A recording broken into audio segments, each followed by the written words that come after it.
బురదా నుండి బువ్వను తీస్తే కమ్మాగుందని తిన్నారు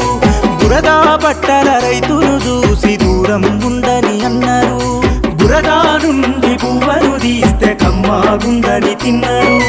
బురదా బట్టల రైతును చూసి దూరం ఉందని అన్నారు